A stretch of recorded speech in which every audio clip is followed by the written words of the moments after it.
That's by Sideline Sports Network. I hope y'all are having a good evening. Um, we're about to be talking about Florida State, obviously. We'll be bringing Hunter Richmond here shortly from Renegade Sports Report. He's going to give us an update on the softball team and how the Clearwater event went this past weekend. A couple times I've forgotten to do this, so I'm not going to forget tonight. Sporadics by Sideline Sports is always brought to you by Game Day Vodka. Game Day Vodka is an American made, an American distilled, and American sold vodka. If you would like to check them out and you don't have a ABC Wine and Spirits near you or a Publix Wine and Spirits near you, you can go to GameDayVodka.com as long as you're 21 years of age or older, and by all means order your favorite team, which should be, if you're watching us, Florida State. Game Day is a huge partner to what we get done here at Sporadics. They sponsor each and every tailgate that we have, and multiple other things that they do. As we have a partnership with them, we're proud to be their partner, and they're proud to be ours.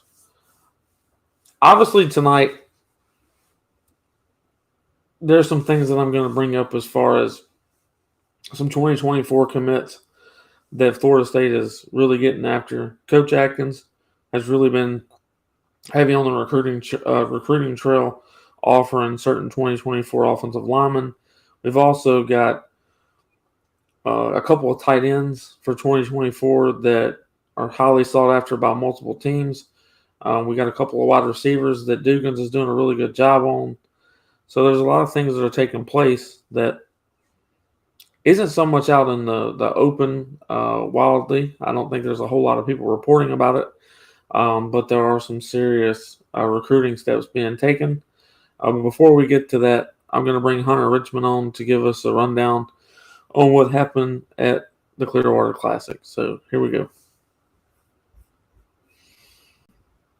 Hey, everybody. It's good to be back again. Chris, James, Yep, thanks for having me on again. Had a good time last time, so looking forward to it. It's been a busy week in softball. You think about it, we played a doubleheader against FAMU, and then we had five ranked teams that we played against in Clearwater. So it's a busy week for softball. And against FAMU, there wasn't a whole lot to say about the two games. We run ruled both of them, 8-0 in the first game and 9-1 in the second game. Our Noles only gave up 5 hits through 2 games, no earned runs, and Michaela Edenfield, she had her second home run of the year, scoring a 3-run in the first game. That's her. Well, that was the only ball that left the yard that series, so not a lot of things going on there, kind of how you expected it to go. But as we all know, the Noles traveled to Clearwater, and none of the games disappointed. There was a lot of action, and although we were only 2 weeks into the season, it felt like we were playing in the postseason. Last year, we went 5-0 through the event, but this year we were only able to win 3 games with losses to UCLA and Alabama. But both games were essentially either teams to win and were great to watch. A lot of our younger players got experience this weekend and really got some valuable experience against teams that we hopefully will see again in the postseason. So game 1 was against Arizona, which we won 6-4. The Noles started early and scored 300 runs in the second inning, and then we followed up in the third inning by scoring 2 more runs by Flaherty's RBI, scoring Harding, and then Katie Dack, she scored Flaherty on RBI. And our last score of the game came on a Mac Leonard single to right field, and Kaylee Mudge scored on a throwing error by the right field. Royalty, she started the game as a pitcher and was replaced by Kat Sandercock in the second inning after giving up 1 hit and 2 walks. After entering the second inning, Kat gave up 7 hits and 2 earned runs with no walks and 8 strikeouts. And then the 7th inning, McKenna Reed, she came in to close the game out. And ultimately, that was that. There was a lot of younger players, like I said, that got playing time. So it was good to see them in that environment. I know that it was a little bit closer to what I wanted it to be, because essentially it was at a point where we could have run ruled them, I believe. But rather than run rolling them, I'd rather the younger players get some experience. So Friday we played game 2 against number 4 Arkansas, and I was a little bit worried about that one. Arkansas always plays tough, but we pulled that one out 9-6. And we found ourselves down early with some adversity, giving up 2 runs in the first inning, but it would soon become apparent that our bats were going to be hot. Kelly Harding, she had 2 home runs this game, one in the third and one in the fifth. Katie Dack, it's a familiar name with home run balls. She had one in the third. And Kaylee Mudge also got her first home run of the season with the 2-run homer in the fifth. Towards the end of the fifth inning, like I said a moment ago, I was beginning to think that we could possibly run rule them as well because our bats were hot. But Arkansas, they fought back, scoring 3 into 6 to keep things interesting. And Allie Dubois, she started the game but was replaced by McKenna Reed in the second inning after giving up 4 hits, 2 earned runs, and 2 strikeouts. After that, it was the McKenna Reed show. She showed up to do what she needed to do. She struck out 9 batters, only gave up 1 hit and 1 earned run. And that's pretty good against the number 4 team in the country for a freshman, especially who's never been on that big of a stage. Mac Leonard entered the game at the top of the 6th and gave up a solo shot and 2 runs. And like I said, Arkansas, they had some momentum. Kat Sandercock then came in and closed the game out, and she was credited with the save after striking out 1 and giving up 2 hits to close things out. So the first 2 games, they were fun. We were cruising, 2 ranked wins. But then the third game came around, which was UCLA, the number 2 team in the country. And I knew this was going to be tough. They always play us tough every year. Last year, we beat them on a walk-off. And unfortunately, we fell to them 4-6. So Mac Leonard, she started the game as a pitcher, and let me see. Yeah, she struck out 1 batter and gave up 1 hit through 4 innings of work. So she was doing really well this game. I kind of wish they would have let her stay in a little bit longer. And this game was really a defensive battle with the score being 2-0 through 5 innings in favor of the Noles. Bethany Keene scored on an error by the right fielder in the second inning, and Josie Muffley scored on an RBI by Kaylee Mudge. At the top of the 5th inning, like I said, I kind of wish Mac would have had a little bit more time. They brought in Emma Wilson, and she was pretty much a couple pitches in, a couple pitches out. She gave up a double, and we tried to limit the damage. So Allison Royalty, she re-entered this game, and she finished out the inning giving up 1 walk and striking out 1. And then McKenna Reed, she entered the game at the top of the 6th, recording 1 strikeout, 1 walk, 2 hits, and 3 runs. And then Kat came in to, again, close things out. And, we beat them. We lost 4-6 because their pitcher that they have, I can't remember her name. She's the real deal. I know she's a senior this year, so we won't have to deal with her next year in the Clearwater Classic or the postseason.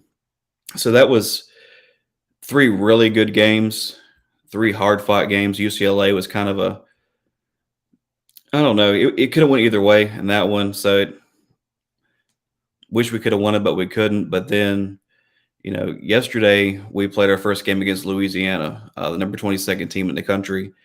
And we were able to defeat them 10-2 in a shortened game. It was only 6 innings long. We was able to run rule them. In my mind, it was the ultimate bounce back after losing that close game to UCLA. Louisiana didn't really have much going on offense until the 6th inning. They scored 2 runs. And Allison Royalty, she dished almost a complete game with 4 hits, 4 strikeouts, 2 walks, and 2 earned runs. Matt came in. She finished out the game, giving up 1 hit while throwing 2 wild pitches. And the long ball really showed up this game. Mac started off hitting 1 in the first inning, and then she had a 3-run shot in the 6th. And then Christina Hartley, the freshman, third baseman, she got her first home run of her career on the 3-run homer. So that was good to see that. So the long ball's there. It's becoming more prevalent, so I'm happy to see that. But I'm also happy to see that we're still able to play small ball like we do. And ultimately last night we played against Alabama, and it was a defensive battle. It was Kat Sandercock versus Montana Fouts, and 2 pitches cost us that game, back to back. Before you jump too deep into the Alabama game, mm-hmm. I do agree that the 2 pitches cost. I mean, it's crazy to say that 2 pitches were the reason that you lose a softball game, but I don't believe that our elite hitters, the best hitters on this team, showed up throughout the entire weekend other than playing Louisiana Lafayette. Very disappointed on how it's good to get it out of the way this early in the season, but I feel like we had a lot of things going on. We were second guessing ourselves in the batter box.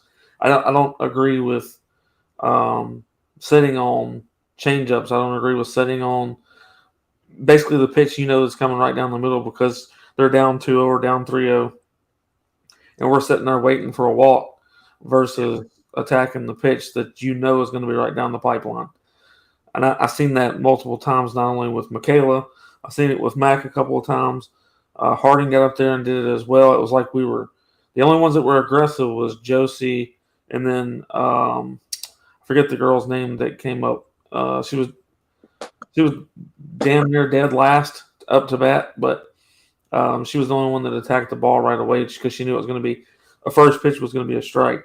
And then in the last inning, Devin Flaherty, she also attacked the first pitch, and the second baseman it was the second baseman just barely got their glove on it. But regardless, we waited too late, and our best hitters throughout this weekend really kept us out of games, in my opinion.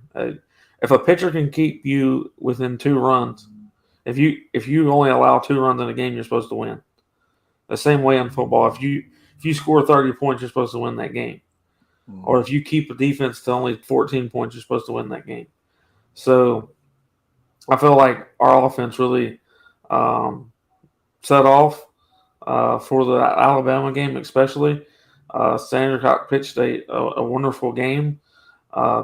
She did throw 2 fat pitches across the middle that ended up them taking it yard, but 2 runs for a 7-inning ball game. And we couldn't do nothing with it.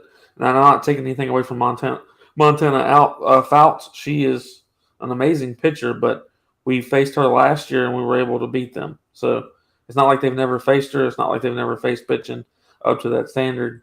So in my opinion, the offense let the team down in the Alabama game personally. But that was all. Yeah, I can agree with that. One number that stood out to me this weekend was the fact that Area 51 was 1 for 13 for the whole event. I know that we have a lot of players who can hit the long ball, and I think that kind of got into their head a little bit that they weren't able to just, continuously jack it out of the park. But they got to be able to focus more on being able to put the ball in play, get those singles and doubles, and move players around the base path and do things like that rather than just worrying about, hitting it out of the yard. Like you said, Fouts, she pitched a great game. She did. Giving up 1 run to Janai Kerr. Hats off to them. They got it early on, but we'll see them again later in the season. So it was a pitcher's duel. Cat didn't do anything wrong, just left 2 over the plate. And they got us on that. And, I spoke about Mac hitting the solo shot in the first inning against Louisiana. That was actually on the changeup. She waited on that changeup and she got a hold of it. So it was a lot that we did good. A lot of younger players getting in, but it showed where we need to improve as well. And they released the teams who will be playing in the Clearwater next year. I can't remember every team, but I know there's some heavy hitters in there like us and UCLA and Washington and Northwestern. So it's going to be a good series next year as well to see where we're at and see where we need to improve on. But I'm looking forward to this, next series we have at home. I'm not sure every team that's playing, but I know it's lower tier teams, so we can make those adjustments and, start off the right way for sure. So. Absolutely. Well, Hunter, I appreciate you coming on. Everyone, you can find Hunter. Excuse me. You can find Hunter on Facebook. He's also a member on Sporadics. So if you can't find his page, you can actually write him on Sporadics. But his page is Renegade Sports. Renegade Sports Report, correct? Correct, yes. So look it up on Facebook. Join the group. He's constantly putting in information about the softball team, what's going on there. So make sure that you follow and keep his page growing. He's doing a great job, and he'll be coming on here every Monday to give us updates as far as the softball team goes.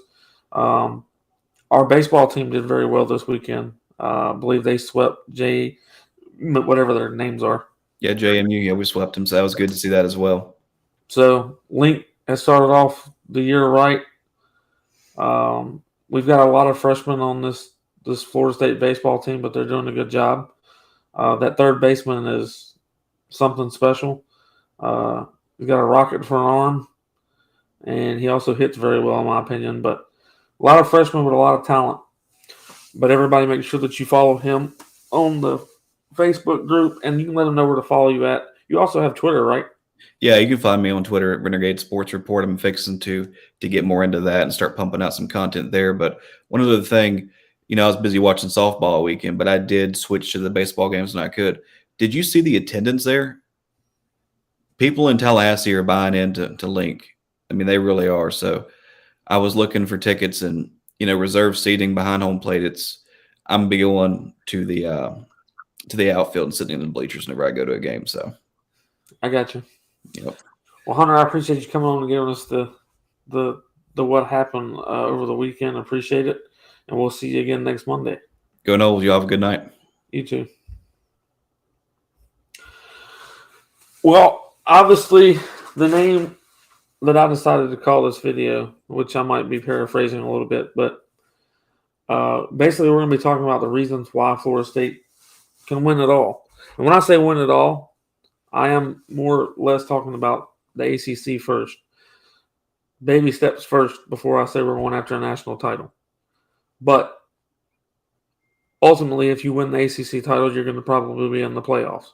Unless something really goofy happens and Clemson ends up with 2 or 3 losses. That's possible. Doubtful, but possible. So, with that said, we're going to be getting in a little bit of depth of why we think Florida State can run the table on what we're going to be facing this year. I think I think most people are going to agree with me. Your 2 most challenging games are your first and fourth game of the season, which your first game being against LSU out of conference. Then your second game being the second most important game being against Clemson, the fourth game of the season right before your Week 5 bye, which really stinks to have a Week 5 bye. But regardless, that's what we have. And Florida State has set the table from last year. I've been saying it. I've been hearing others say it. But Florida State being able to add on the talent that they've been able to add with the transfer portal, also with the guys that they've got coming back, also with the 2022 guys that we recruited in, we should have depth at almost every position that we had worry on last year. Last year we worried about defensive tackle. We have what I think is one of the better defensive tackle rooms that I've seen in probably 6 years. Tight end room, we don't just have bodies, now we have actual tight ends. Morlock, Biscuit. Biscuit's probably going to be one of the most improved players because of being able to actually play. Biscuit didn't play a whole lot last year. And when he was able to play, he showed you what he could do, which was very impressive.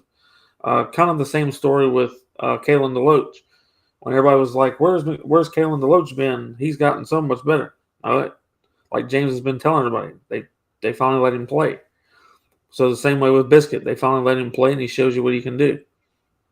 So you have a tight end room where you add Morlock and then Jaheim Bell. You add those 2 pieces, and then don't forget about the young man that you recruited in 2022 and Jarrell Powers. I've heard great things about what he's been doing in Tour of Duty. Everybody's extremely happy with how strong his hands are. He is extremely what do they call it? He's really worked on his craft as far as route running goes, and they said that he's become good to great. And I haven't seen him run routes yet personally, but everyone says he's very clean in motion. And a lot of people were wondering if he was really a tight end or is he more of a wide receiver being called a tight end. The young man's put on a grasp amount of weight, all good weight. He's definitely a tight end. There's no doubt about it. But he's probably, other than Jaheim Bell, he's probably one of the faster tight ends that we have. So I think that our tight end room's good. But jumping into the actual season itself, Florida State, I don't want to say has an easier schedule than they did last season. But I want to say that it's set up better for Florida State to win games that potentially wouldn't be won if they were later on in the season. the earlier you catch Clemson, the better off I think you're going to be, because you're not allowing Klubnik to figure it out. Who his go-to is. You're not allowing him to figure out the offense. You're not allowing him to figure out the new offensive coordinator. You're catching them really early, which is really good for us, in my opinion. I'm not as worried about Clemson as I am LSU. Reason being is because I do think that the head coach at LSU is a better head coach than Dabo Swinney. And yes, I said that. I also think that LSU is looking to take that step forward from last year. They did really well after the loss to us. They went on a tangent. They did very well. So I think that LSU is probably going to be out for blood early in the season. Luckily, they don't have a week 0 game like was formerly planned. So we are their first game. I'm going to ask James to answer first, and then Chip answer this question. But our first game of the season is against LSU, and then we have a cupcake couple of teams. But Clemson has 0 real competition until they get to us. They have 3 cupcake teams in a row that are we'll just say they're not good. They're not playing anybody we're talking about. So do you feel like, well, Chip, you'll start it. Do you feel like that's even better for Florida State because they're going to feel overconfident possibly? Yeah. It's kind of, you set yourself up for failure when you go with, I call it the Nick Saban schedule, where you load up with cupcakes to start off the year. You can sometimes give your players a false sense of what's the word I'm looking for? A false sense of security going into the rest of the season. As well as I do, iron sharpens iron. And playing a team like LSU, who LSU arguably better be in the top 10 when the year starts, will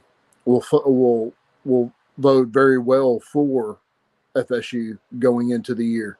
Clemson, and I didn't like how I read, I want to say it was Pro Football Sports, they rated Clemson's quarterback, which I'm not even going to try to pronounce his name, over Jordan Travis for ACC Player of the Year. I think that's beyond ludicrous. But us starting off against LSU and then having 2 polished games before we play Clemson bodes very well for us.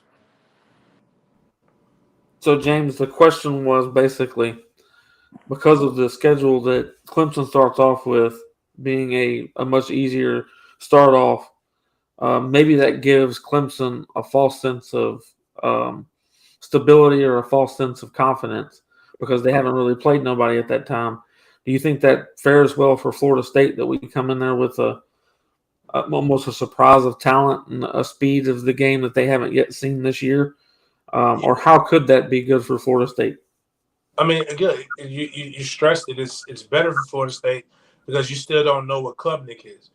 We saw him do very well coming off the bench in the ACC championship, but then we also saw him not perform as highly in the bowl game. So, like, these other games are going to give him some confidence up under him, but having the level of athlete that we have in Clemson, probably not being as good top to bottom this season as they have, just based upon how well they've recruited in the past, I think really gives us, especially considering the fact that we would have at least played a team or seen a team that has similar level talent, if not better, in the LSU. If you can come off of beating LSU in consecutive years with the growth that they'll have in their offensive line and across their defensive line, there's not very much you're going to see early on that's going to be different. It just really all depends on if Mike Norvell is going to keep that offense as explosive and wide open as he did after they played Clemson last year. I think the Florida State team in week 10, 11, or 12, probably beats the dog crap out of Clemson. And I don't mean that in a disrespectful manner. It's just that offense was really, really clicking. And I think where Klubnik provides you something different than on what DJ provided you was they were going to run the ball. They were really committed to the zone reads and things with DJ and Shipley. Klubnik, they want to throw the ball. So really, when you look at what Florida State's weakness was, even against the LSUs of the world, against the Clemsons, and if you want to go back and judge the Florida game, especially when you didn't have a full deck of cards with your Fabian Lovett fully healthy, and things of that nature, you saw FSU struggle against the run. So if I were, that's kind of like, please play Klubnik and throw the ball. That's our strength. We have defensive ends that want to pin it back. Fabian Love is probably going to be able to solidify himself this year as a pass rushing 3 technique. But the run game, until I see differently, is going to still be our Achilles heel. You hope Darrell Jackson is able to, with how big of a body he is able to solidify you a little bit more at that nose. You hope Ayo is able to come in and do some things, but until we see different, we can't really speak different. But I think Florida State coming in with a high off of beating Clemson, off of beating LSU, destroying 2 other sisters of the poor schools, and the great combination of all of that should lead for FSU turning Death Valley into Happy Valley for them. Yeah, I want to touch base on that a little bit. We do, as Florida State fans, we do realize that we are playing in Death Valley, in Clemson, South Carolina. But I'm trying to get everybody to understand what Clemson is. They're already battling so much going into this season. Breaking in a new type of offense, breaking in a new offensive coordinator, breaking in a new quarterback who technically started a couple of games last year.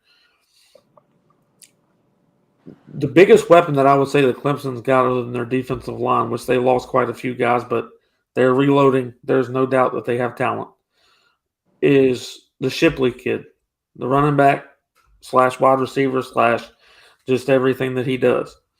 The young man caused us havoc. I think he rushed for over 160 yards against us last year. The year before that was something similar. Florida State has a hard time keeping him contained. But you're taking that dual threat out. It's not that Klubnik can't run, but he's not a runner like DJ. He's also not as big of a man. He ain't gonna take too many hits. We can hurt him quickly if need be. But the amount of containment that we should be able to have because of adding people like Fentrell Cypress on the back end. Renato Green's going to take a step forward. I think Shaheem Brown's going to take a huge step forward. And our linebackers, hopefully will all be healthy in this game against Clemson, since now it's as early as it is. So you've got Tatum Bethune, you've got Kalen DeLoach that should be able to take care of business as far as getting those running backs as soon as they come out.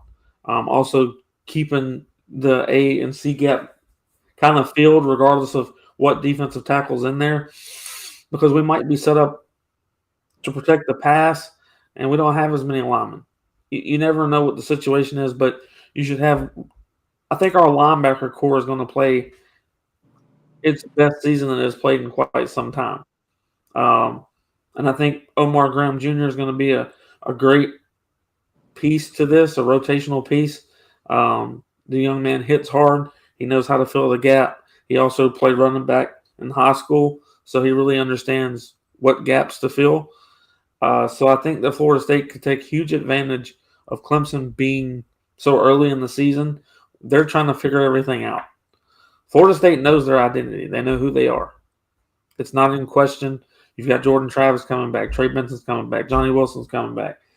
Robert Scott's coming back. There's so many guys coming back that we know our game plan. Now all you're doing is adding a few more plays because you've added these 2 really nice tight ends. You're getting Winston Wright back, which I think Winston Wright's going to be the key factor in this game. I think that you don't have enough DBs to cover all of the weapons that Florida State's got.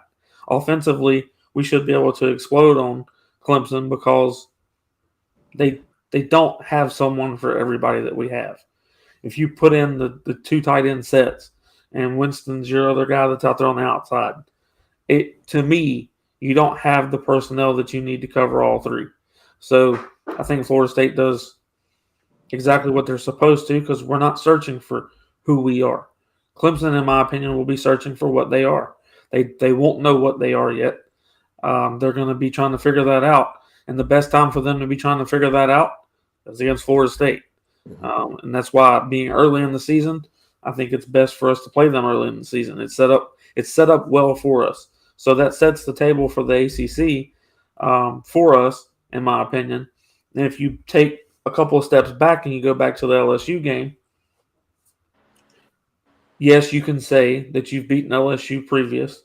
You could also say that LSU's not as talented as they were the year that we played them, which was last year. You could say that they've lost a little bit. They had quite a few people hit the transfer portal. Also had quite a few guys enter to the NFL draft. Coaching-wise, they didn't make any crazy changes, but they're going to be searching for their identity as well. They've got a couple of wide receivers that are unproven. They haven't proven themselves yet. So the pass game should be really something that we can focus on and do a good job on. But it is a Brian Kelly offensive line and offense. So, James, should we be more worried about LSU's offense or defense in this game as far as talent goes, in your opinion? I would say we should probably be more worried about the offense. The defense, I mean, we've shown with the lesser team that we can exploit it. The only wild card in this right now is trying to figure out, do we have a running back on par with Trayshawn Ward that's more patient? But I think the way you counteract that is by really getting Jordan Travis a little bit more active in the zone read game. Having him pull it early makes that defensive end, makes that linebacker have to be a little bit more honest, and that opens up the door for Trey Benson to be able to do a little bit more. But I think offensively, we saw Florida State really hold them down for 2.5 quarters, and then there was obviously that last 5 minutes of the game, there was an offensive explosion that we didn't really necessarily care too much for.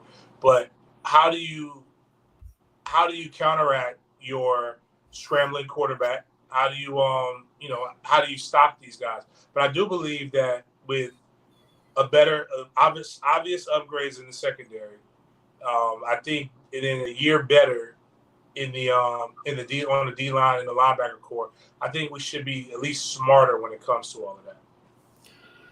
I'm going to call out the $10 dono from Stan Tipton. Stan says, with Verse and Pat Payton on the edge, Lovett and Jackson in the middle, we should shut Clemson down as far as defense against offense. And I completely agree. I think that you should do a really good job being able to shut down the run game for the most part. I do think that Clemson's offensive line was young last year, but I also think that they took kind of a hit in depth because they did lose a couple of guys that I think were vital pieces to their offensive line. So I think that Clemson's not only going to be trying to figure out their identity as far as what they want to do on offense, but they also lost a little bit of talent as well on offensive line, and they're going to be trying to piece that offensive line together. They got good offensive linemen, but they haven't been playing with each other long. They don't have that consistency together. So I think that Clemson's going to be struggling with that early in the season. And I think Florida State, again, with the type of defensive line that we have that has been playing with each other for quite a while, they will be able to wreak havoc on that lesser, especially inexperienced offense. So I think Florida State's going to be able to take advantage on those things with Clemson. But going back to LSU, I personally think that the offensive line, because it being Brian Kelly, if you get the opportunity to get a sack or to even rush the quarterback to the point that he throws an incomplete pass or has to throw it away, that's a win every time. Because this offensive line and this Daniels kid, Is very quick of getting the ball out of his hand. He also did very well against Florida State in the second half last year in New Orleans. So he knows what to expect. It's not like he's blind to the fact of what Florida State's going to be bringing to the table. He does have experience playing against us, but hopefully we overload something so much that we rush him to the point that he's throwing the ball to the wrong jerseys. And that's what I'm hoping for, is we force him to throw the ball in the wrong direction and we end up taking it back for however much. But we'll move forward from LSU, and then the games in between Clemson shouldn't be an issue. And then we'll move forward, though. We've got Pitt, we've got Duke, we've got teams like that that are ACC teams that we got to play. And we've talked about this. Chip and James has said who they thought their dark horse may be for Florida State. And I agree with both of them on what they're saying.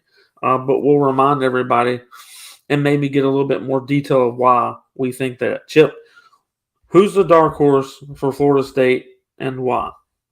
North Alabama. Same between Miami and Florida. You're coming off an emotional game that's going to be playing the University of London. And then you'll have the University of the Sisters of the Poor in Gainesville. It's going to be, are we going to be coming off the Miami and almost overlooking North Alabama when we play and focusing on Florida? Or is Mike going to be able to hone these guys in and 1 week at a time? And you know, that's talking about college age kids. James knows just as well as I do how sometimes you can this team's not going to be anything. There shouldn't be a problem, and it ends up being less than a touchdown type. James, I know who your dark horse is, and I know that you have great reasons why, but maybe someone listening or quite a few listening forgot or don't know. So let everybody know who your dark horse is and why. I was just say Pitt, and it's more so because you don't really know what to expect. You haven't played them year in and year out. They're a different team. I would say they're kind of like a newer version of what Boston College was to us. Like, we would beat Boston College, but they were a thicker Northeastern, almost a Midwestern built team. And when you're used to playing a bunch of guys that are a little smaller, move faster, roam a little bit quicker.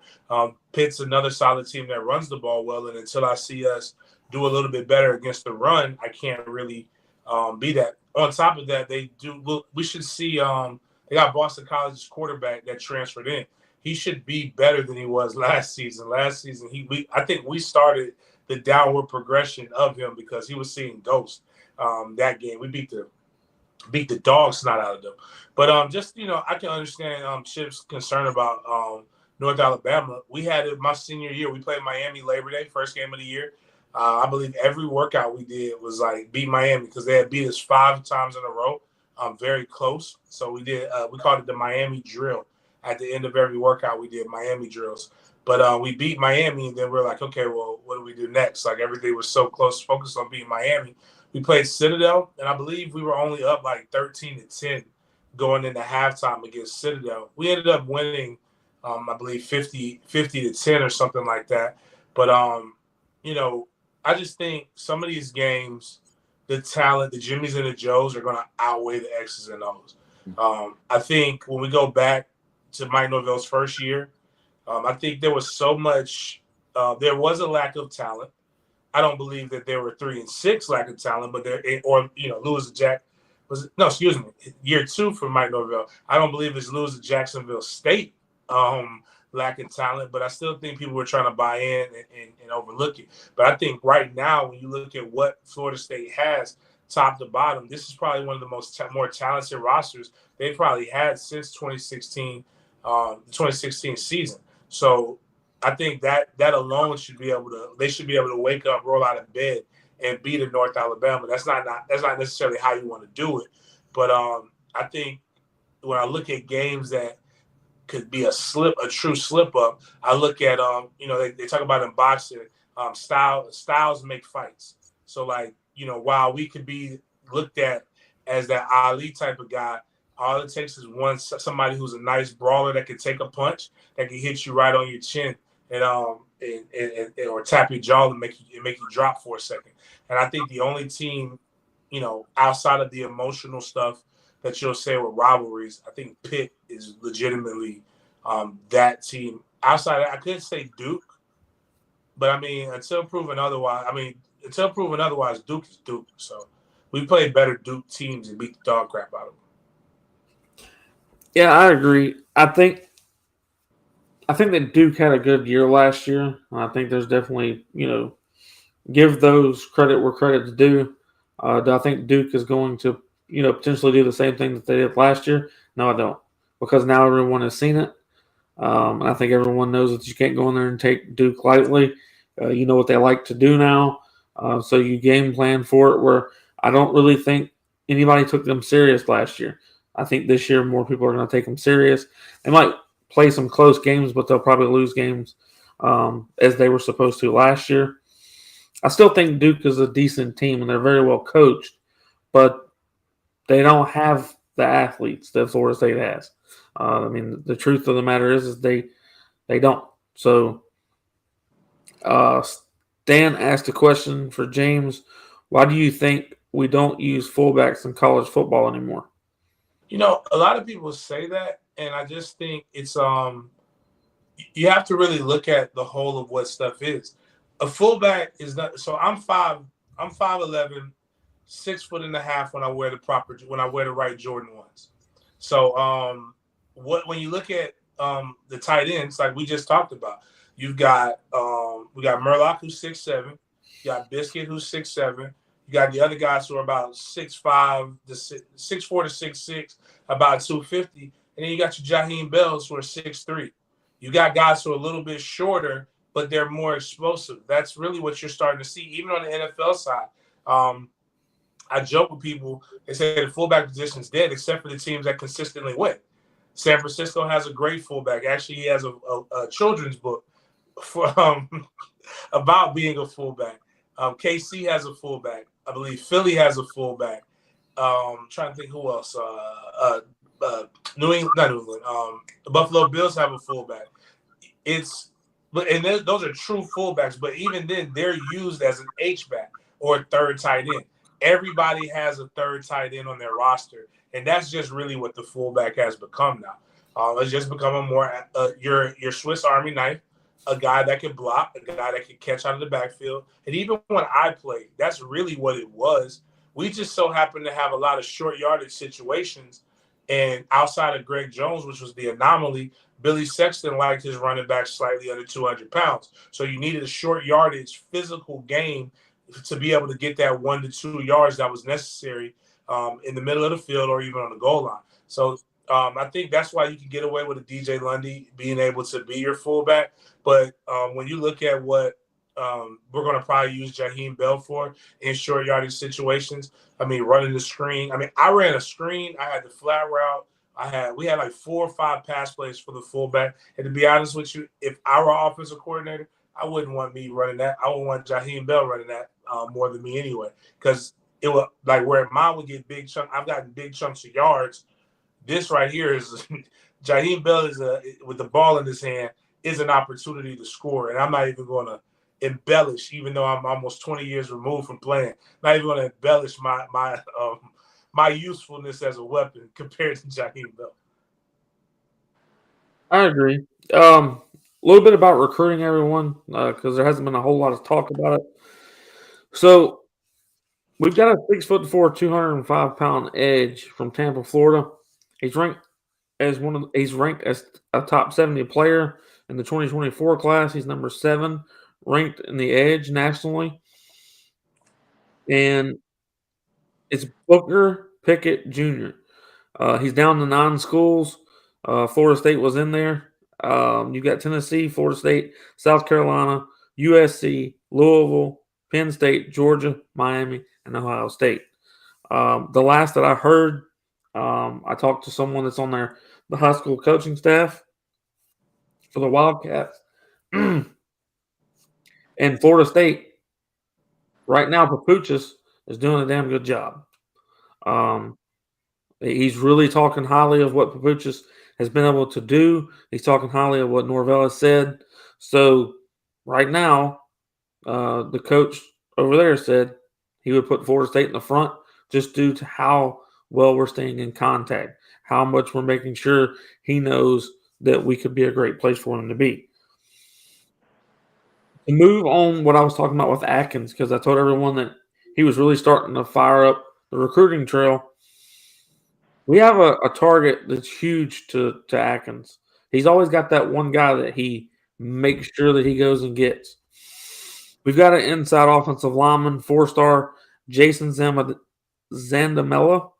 He's from Clearwater, Florida, and he remains the top. What's that? That's our kid that we just got from last year's teammate? I believe so, yes. So this young man, Atkins, is extremely high on. He wants him. He wants him. He lets people know who he wants. But by going after the same kid doesn't really state that you're setting the trail on fire. So let me give you a few others that he's going after. 3-star, excuse me. Let me give you the ones that we're going after, period. We're going after 4-star Blake Frazier. We're going after 4-star Ethan Callaway. 3-star Ty Hilton. We're going after an unranked Rainer Andrews. And we're going after Michael Uini, I think is how he says his name. Anyways, Florida State has really caught fire on the trail as far as offensive linemen go. Atkins being the one that's really going after him. And then you've got, what's that other kid's name? Jack Hines from Connecticut. He received an offer from Florida State. He's listed at 6'7", 280 pounds. He's had offers from people like Kentucky, Pittsburgh, Louisville, West Virginia, and Wake Forest. So there are certain ones that Atkins is starting to go after pretty heavily. So I think Atkins is going to get the majority of what he wants. And we all said this, it starts in the trenches. We noticed the first year with Florida State with this staff, their offensive line wasn't great. We were piecing things together. We were putting people in place to try to make shift an offensive line. This past season was probably the better offensive line that we've seen in probably 5 or 6 years. Now this year, it's supposedly going to be even better because of how much depth we're going to have. A lot of these 2022 kids that weren't able to play or do too much last year, you've got Armella, you've got Quayshawn Sapp, you've got Charlton, you've got just so many guys that can be rotational pieces that are big bodies and they're strong. You used to say Antavius Woody, but he flipped to the defensive side of the ball. But regardless, you've got Bless Harris coming back who didn't get to play last year because of injury. You've got Robert Scott coming back. He decided to come back for another year. You've got, what was that kid? You've got Casey Roddick that transferred from Colorado. That's going to be a huge piece to what Florida State's doing.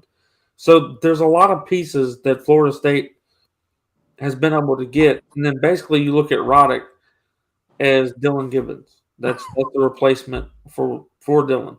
So Florida State should be able to keep trucking along as far as in the trenches go because of what Atkins and Odell on the defensive side has been able to do. Like I said, this is the best defensive line room that I've seen in probably 6 or 7 years. Matter Daddy said, in my opinion, you guys are the leading no-nonsense FSU podcast. I feel your predictions on the recruiting and football season will come true. Do you think we will recruit another QB along with Luke? Probably. I mean, yes. I mean, I know we will. Will we land 2? I don't know. I will say this. There's a couple of guys that walked on, even for this year, that they had full rides elsewhere. There's one particular quarterback that had a full ride to a Power 5 school, and he decided to walk on at Florida State. So quarterback's starting to look like a non-issue for Florida State. It's starting to be, you might have shied some away because Jordan Travis came back this year, but next year it's open game. I mean, I'm not going to get into what I think happens next year with quarterbacks because that'll throw a whole loop in what everybody's thinking. But I think a lot of things change in the quarterback room next year. And I think Luke is fine. I talked to his dad and him pretty frequently. Probably not obviously I know a lot of people, Seminole fans were shell-shocked between Parsons, the kid who went to Ole Miss. We've had a lot of guys that haven't done it, but I think Luke is going to be great, especially as he continues to elevate up the rankings. I believe, personally, he's going to be a 5-star, and I've told FSU fans, I happen to know his quarterback coach very well, and he talked about, the last guy I heard him talk about like that was a young man, Carson Beck, who started off as a 3-star that nobody knew about, ended up as a high 4-star. And I think, that's what Luke can do. But I also think, the young man that I have a lot of relationship with, Tramel Jones, out of Mandarin High School. I think he absolutely loves Tony Tokarz. Both are trained by Denny Thompson. So you got your two. And I think they'll bring in a quarterback, a prep quarterback, and potentially look to see what's the best available in the transfer portal, all for keeping the consistency across the board. Competition breeds results. Whether the old adage, iron sharpens iron, you got to have cats in there that make you do better, that push you, and you have to be, you have to have a mindset like Alabama. Their players typically have the mindset that I got to go in there, and there's some NFL cats in there.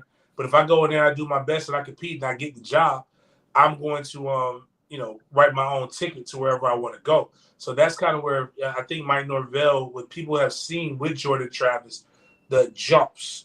And if Jordan Travis does what everybody believes he'll do in year 3, Mike Norvell will probably be able to have the golden ticket for whatever quarterback he wants, because you have to, at the end of the day. We've seen JT with at Louisville. We've seen him with Tag, and we saw people write him off. But now we're seeing he's one of the more exciting players in the nation coming back. Oh, I completely agree. And I will tell people this. I don't disagree. I think that we will look for the transfer portal next year to have depth, also competition. But don't count A.J. Duffy out. The young man's very talented. I think you're going to see a little bit more of him this year on some of these cupcake teams possibly. You'll start to see him get opened up a little bit. A lot of people are basing this off of a true freshman year. And he didn't play. He had very few snaps that was taken in the year. So don't get weirded out just yet.